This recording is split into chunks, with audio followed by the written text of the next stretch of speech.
Hydraulic අන්ලෝඩින් වැල්. පද්ධතියක පීඩනය නියමිත අගයට පැමිණි පසු පම්ප් එක මත ඇති බර ඉවත් කර නිදහස් කිරීම තමයි අන්ලෝඩින් කිරීම කියලා හඳුන්වන්නේ.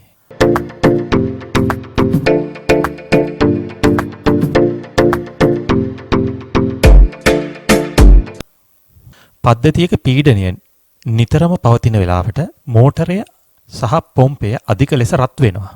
ඒ වගේම ඔයිලුත් රත් වෙනවා. ඉතින් ඒ වගේ පද්ධතිවල ශක්තිය ඉතුරු කරගන්න, ඒ වගේම භාවිතා කරන ඔයිල් සහ උපකරණ ආරක්ෂා කරගන්නත් මේ වගේ වැල් භාවිතා කරනවා. අන්ලෝඩින් කියන්නේ විවේකයක්. ඒ කියන්නේ පද්ධතියට ලැබෙන විවේකයක්. අන්ලෝඩින් වැල් එක මගින් පද්ධතියේ තියෙන බර ඉවත් කළා පීඩනය සීරෝ කරනවා. එවිට පද්ධතිය සැහැල්ලුවටපත් වෙනවා. අපි බලමු රිලීෆ් වැල් එකයි අන්ලෝඩින් වැල් එකයි තියෙන වෙනස්කම මොන වගේද කියලා. රිලීෆ් වැල් එක සිදුවන්නේ අපි ඇඩ්ජස්ට් කරලා තියෙන පීඩනයට පැමිණි පසු පීඩනය තියාගෙන වැඩිපුර පැමිණෙන ඔයිල් නිදහස් කිරීමයි.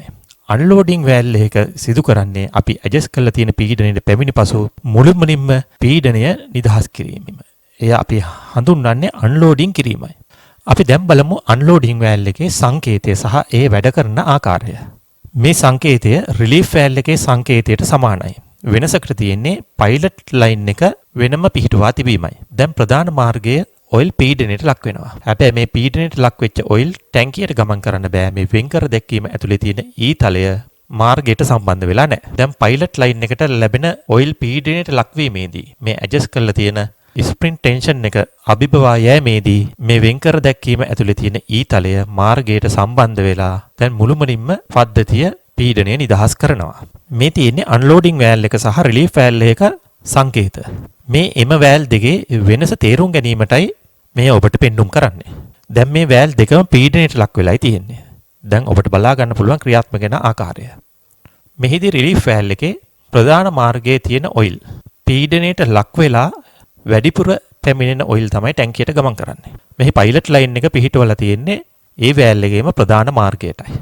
එම නිසා එම ප්‍රධාන මාර්ගයේ තියෙන ඔයිල් පීඩනය පවත්වාගෙන වැඩිපුර එන ඔයිල් ටැංක් කරනවා.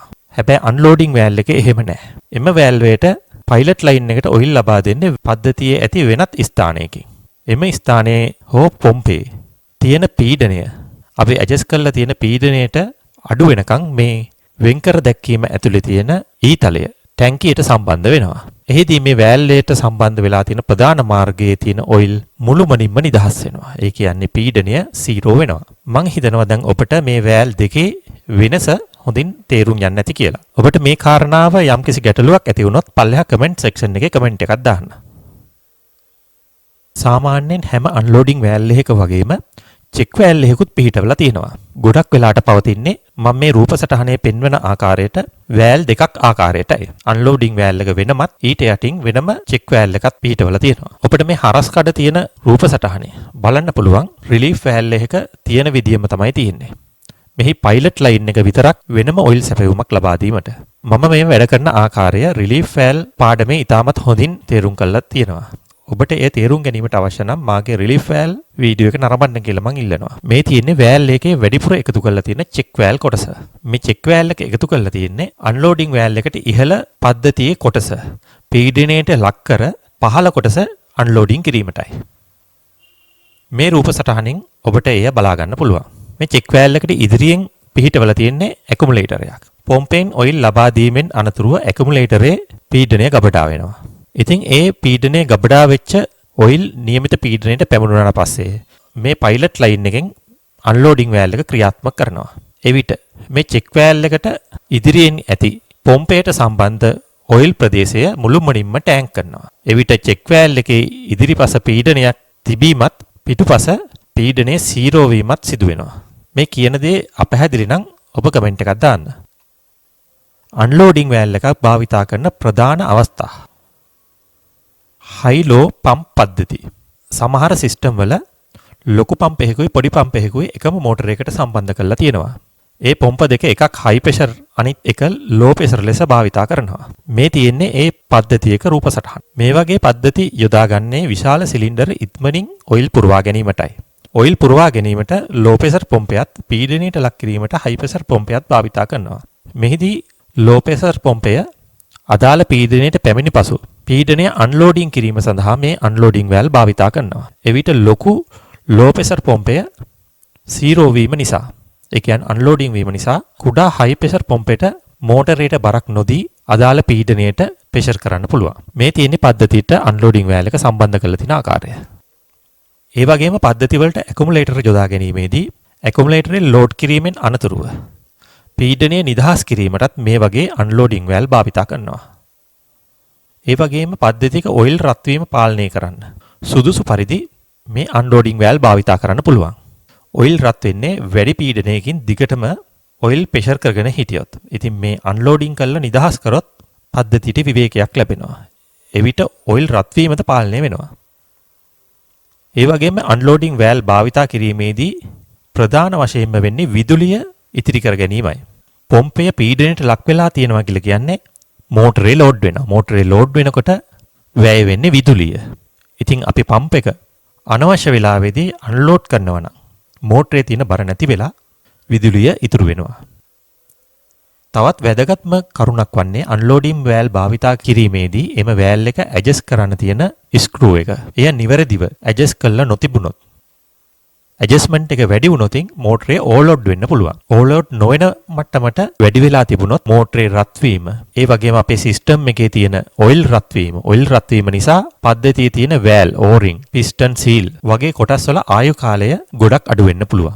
ඒ වගේම ඉක්මනින් බ්‍රේක් ඩවුන් වෙන්නත් පුළුවන්. එම නිසා නිතරම මේ අන්ලෝඩින් වැල් එකේ අපිට උවමනා කරන අපි තීරණය කරලා තියෙන සෙටින් එක හරියට නිවැරදිව තියෙනවද කියන එක බලන්න ඕන. යුනිට් එකක් අධික ලෙස රත් වුණොත් කුමක්ද සිදු වෙන්නේ? එතකොට සිදුවන්නේ ඔයිල් රත් වීම නිසා. අපේ පද්ධතියේ තියෙන සිලින්ඩර් වල සීල් කිට්, ඒ වගේම ඕරින්ග්ස්, හෝස් වගේ දේවල් වල ආයු කාලය අඩු වෙන්න පුළුවන්. ඒ වගේම පොම්ප එහෙම ඉක්මනින් කාදනයට ලක් වෙනවා. ඒ වගේම ඔයිල් වල විස්කොසිටි එක වෙනස් වෙනවා. තව වැදගත්ම දෙයක් තමයි මේ ඔයිල් වලට එක එක ආකරණ එකතු කරලා තියෙන්නේ. ඒ කියන්නේ ඇඩිටිව්ස්. වැඩිපුර ඔයිල් රත් වුණොත් මේ ඇඩිටිව්ස් වාෂ්ප වෙනවා. එවිට ඔයිල් වල ගුණාත්මක භාවය ආරක්ෂා කර ගැනීමට එකතු කරලා තියෙන ඇඩිටිව්ස් වාෂ්ප වීම නිසා ඔයිල් වල ගුණාත්මක අගය අඩු වෙනවා. ඒ වගේම අපේ පම්ප් එක අනවශ්‍ය ලෙස පීඩනයට ලක් කරගෙන ක්‍රියාත්මක වෙනවා නම් ඒනොත් සිදුවන්නේ විශාල හානියක්. ඉක්මනට පොම්පය ගෙවි යාමයි. එවිටත් ඔයිල් රත් වෙන නිසා ඔයිල් රත් වීමේ හානියත් පද්ධතියට සිදු වෙනවා. එම නිසා අපගේ පද්ධති අනවශ්‍ය ලෙස පීඩනයට ලක්වීම නවත්වා ගන්න ඕන. එයින් වැඩි කාර්යක්ෂමතාවයකින් යුතුව වැඩි කාලයක් පද්ධතිය ක්‍රියාත්මක වෙන්න පුළුවන්. අපි අද කතා කරේ අන්ලෝඩින් වැල් එක ගැනයි. ඒ වගේම අන්ලෝඩින් කියන ක්‍රියාවලිය ගැනත්. මම ඉදිරියට මේ අන්ලෝඩින් වැල් එක භාවිතා කරලා ඩබල් පම්ප් සර්කිට් එකක් නිර්මාණය කරන්නේ කොහොමද කියන එකත් ඔබට කියලා දෙනවා. එහෙමනම් අදට අපේ වීඩියෝ එක මෙතනින් නිමා වෙනවා. ඔබට යම්කිසි ගැටලුවක් තියෙනවා නම් ඒ වගේම අපේ මේ පාඨමාලාව ගැන අදහසක් තියෙනවා නම් පහළ තියෙන කමෙන්ට් සෙක්ෂන් එකේ කමෙන්ට් එකක් දාන්න. වීඩියෝ එක හොඳයි නම් ලයික් එකකුත් දාන්න. ඒ වගේම ඔබ දන්න හයිඩ්‍රොලික් ඉගෙන ගන්න අයට මේ වීඩියෝ එක ෂෙයා කරන්නත් අමතක කරන්න එපා. ඒ වගේම ඔබ අපගේ YouTube channel එක subscribe කරලා නැත්නම් මේ දැම්ම subscribe කරන්න.